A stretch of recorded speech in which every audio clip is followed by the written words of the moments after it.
On the day we were supposed to start our honeymoon, he surprised me by giving me papers that said he wanted a divorce.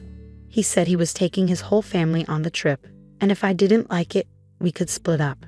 Inside, I was furious. Okay, fine, I thought to myself. But remember, I'm still free. He looked shocked as I stood there feeling triumphant.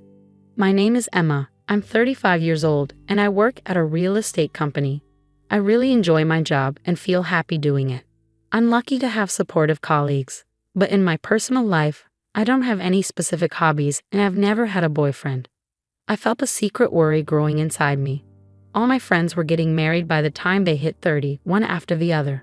I was one of the few left who was still single. Plus, my younger colleagues were leaving our company one after another, and it hurt every time. Then, I met Brian through a friend's introduction. He was 2 years younger than me and had a smile that made me feel warm and protective. He didn't talk much but always listened to what I had to say when we needed to make decisions. He made me feel like my thoughts mattered. Since I had no experience with relationships before, I quickly fell for Brian's personality. Our relationship progressed smoothly. When I brought up the topic of marriage, he simply said, "Okay, let's do it." Marriage involves making lots of decisions: the wedding, the honeymoon, finding a new home to live in together. It's a huge event in a person's life, so I wanted us to decide things together. But no matter what decision we faced, Ryan always let me take the lead. He never shared his own thoughts. He just agreed with whatever I said. Brian's personality began to seem unreliable to me, and I started feeling unsatisfied with him. Another thing bothering me was my relationship with my mother-in-law. She was completely different from Brian, not easygoing at all. She never listened to my opinions and always imposed her own ideas on me. "Emma, when you get married, you'll quit your job and focus on taking care of the house, right? You're not getting any younger, you know. If you don't hurry, you might not be able to have kids. Brian is working hard, so as a woman, you should focus on the family. It's a wife's duty to support her husband." These were the first things she said to me when I went to greet her. The husband works outside and the wife takes care of the home. She clung to old-fashioned ideas like this. The truth is, I earn more money than Brian does. He doesn't seem to mind, and he's even told his parents about it, but his mother doesn't seem to approve. A woman who earns more than a man isn't charming. Maybe you can't do any household chores, can you? A wife should cook, do laundry, clean, and take care of her husband's health. Can you do that? She said, looking down on me. You're right, it's definitely different when it's your mother-in-law saying those things. While it's not something to boast about, I can handle all the household chores because I've been living alone for a long time, and I don't plan on quitting my job after getting married. I want to prioritize myself just as much as Brian. But when my mother-in-law criticized me, Brian didn't stand up for me. Instead, he just nodded along with her. That made me feel uneasy about relying on him for the rest of my life. But then again, Brian is younger than me. Maybe he'll become more dependable as he gets older. If this marriage doesn't work out, I might never get married at all.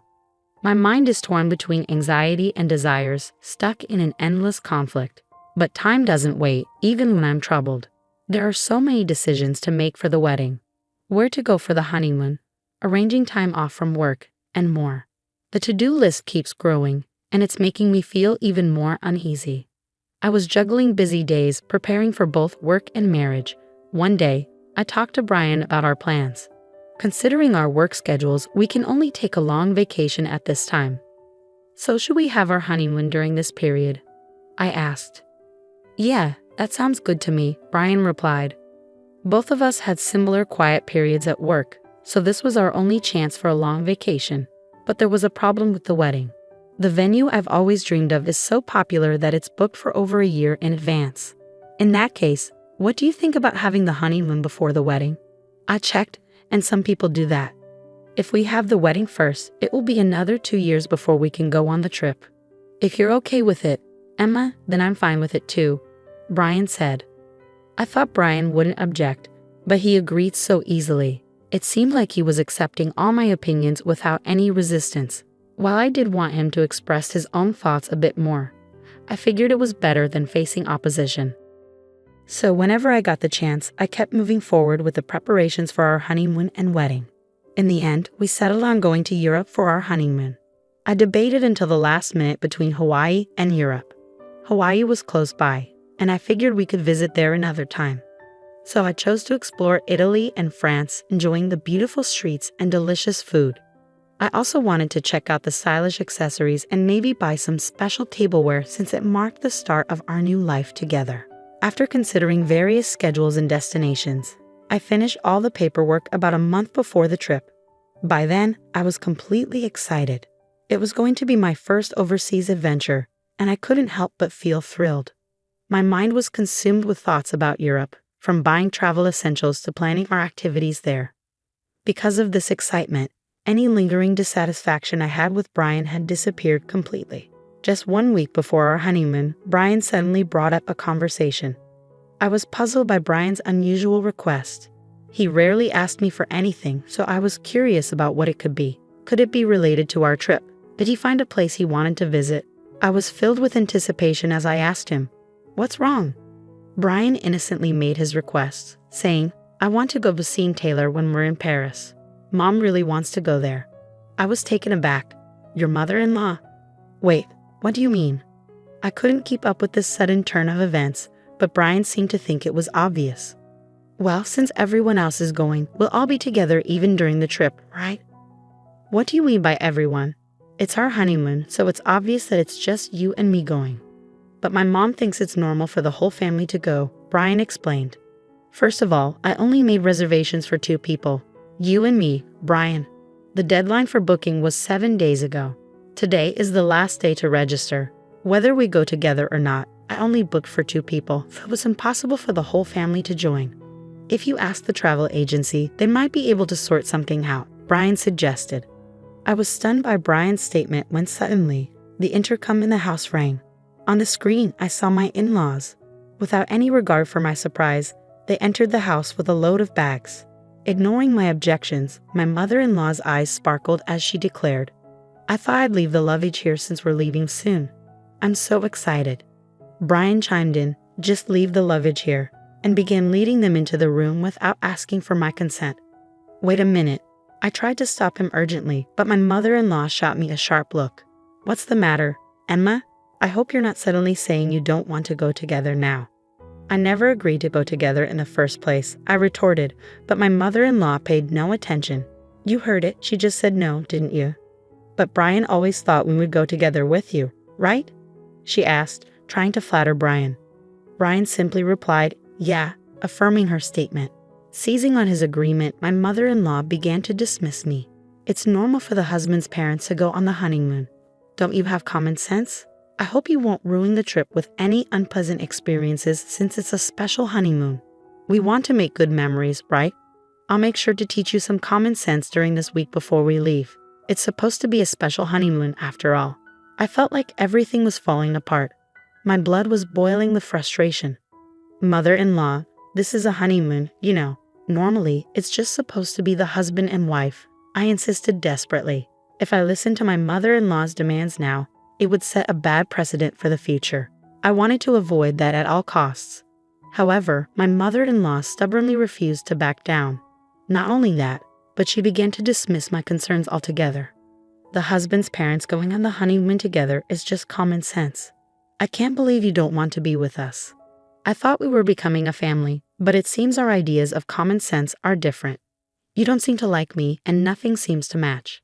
"How sad," she said, lowering her eyebrows in a fake manner. Her words, "how sad," seemed to have a hidden smirk behind them. I was convinced she was deliberately trying to trap me. That's how sure I was. Even Brian, without questioning, started blaming me based on my mother-in-law's words. "Emma, what's wrong with you? They're my parents. It's okay for us to go on the honeymoon together, right?" "It's not possible. We've already booked reservations for 2 people. Plus, I've never heard of families joining a honeymoon trip," I declared. Brian shouted angrily, as if looking for a fight. "I never realized you disliked my parents so much, Emma. That's enough, just leave for today," Brian said, looking at me as if he couldn't believe what he was seeing. As he spoke, a wicked smile spread across my mother-in-law's face. Why does he always take his mother's side without even considering his spouse's opinion, especially at a time like this? I wished he would support my views. Before I could react to his words, I found myself pushed out to the entrance. Just before the door closed, I caught a glimpse of my mother-in-law's smug expression. Left outside, I felt powerless. Why am I being portrayed as the bad guy? Why does everything, even this special trip, have to be ruined? Frustration and sadness consumed me, and tears began to flow. A few hours later, I received a message from Brian. I want you to see if it's still possible for them to join the tour. If not, we'll cancel this trip and find a tour where all 4 of us can go. Please think rationally. If you reconsider, we can sort it out properly. I don't believe I'm in the wrong. It seems like there's no reason for you to apologize or respond. Brian hasn't contacted you since his last message, and it's likely he's upset too. Time passed, and the day of your honeymoon departure finally arrived. Despite feeling unable to enjoy it in your current state, you had spent a month preparing for this trip, so you couldn't refuse.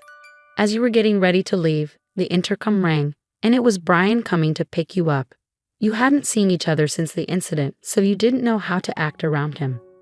His arrival indicated that he still intended to go on the trip, but strangely, he didn't have any luggage with him. Instead, he handed you divorce papers. After hurting my parents, you still planned to go on this trip, didn't you? He accused. I'm taking my whole family on this honeymoon. If you don't like it, let's get a divorce. My mom said it would be better that way, he added, thrusting the papers in front of you. In that moment, you finally saw his true colors. You had thought he would listen to you and prioritize your feelings, that he was a kind person. But it turned out he didn't have his own opinions, and he put his family before you. That's who Brian truly is. As I came to that realization, my feelings for him began to cool down. Even if I were to marry him, I couldn't see myself overcoming the challenges that lay ahead and becoming a family with his mother-in-law. It just seemed impossible. Determined, I pointed at the divorce papers in front of me and said, "Sure, but remember, I'm still single, you know." "Huh?" Brian exclaimed, clearly surprised by my words. "Single? What do you mean? Weren't you listening? We talked about going on the honeymoon but delaying the registration until the day of the ceremony. I made sure to get your permission, Brian. You didn't forget, did you? The marriage certificate is still in the drawer, and you even said, 'If you are fine with it, Emma, then I'm fine too.' That's right, divorce or not, we're not even married yet. There's no problem with going on the honeymoon with my maiden name." Maybe you remembered my words. Brian's expression suddenly changed. But then he turned red and raised his voice in frustration. "Are you out of your mind to give up on marriage just because of a honeymoon? Get a grip." I responded, matching Brian's intensity with my own strong voice. "This is the result of me being rational. I've been so desperate to get married that I couldn't see reality clearly. I don't think I can be happy marrying someone who doesn't listen to their future spouse's opinions and doesn't support them. I'd rather stay single for life. Thanks for making me realize that. Haste makes waste." I keenly felt that this saying was true. "Hey Emma, let's calm down and start over from scratch, okay?" He looked like he was about to cry. His pleading voice trembled. "But I won't be fooled anymore. I will break free from this guy."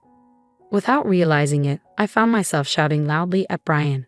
"If you're so desperate for a family trip, why don't you go with your family of 3? But in return, you'll have to plan everything from the tour reservations to the itinerary all by yourself. After always relying on others, it's about time you experience the difficulty yourself. If you think you can handle it, go ahead, you indecisive man." I pulled out the marriage certificate from the drawer and tore it to shreds in front of Brian. His mouth hung open in shock at the sudden turn of events. Overwhelmed by my determination, Brian was completely taken aback.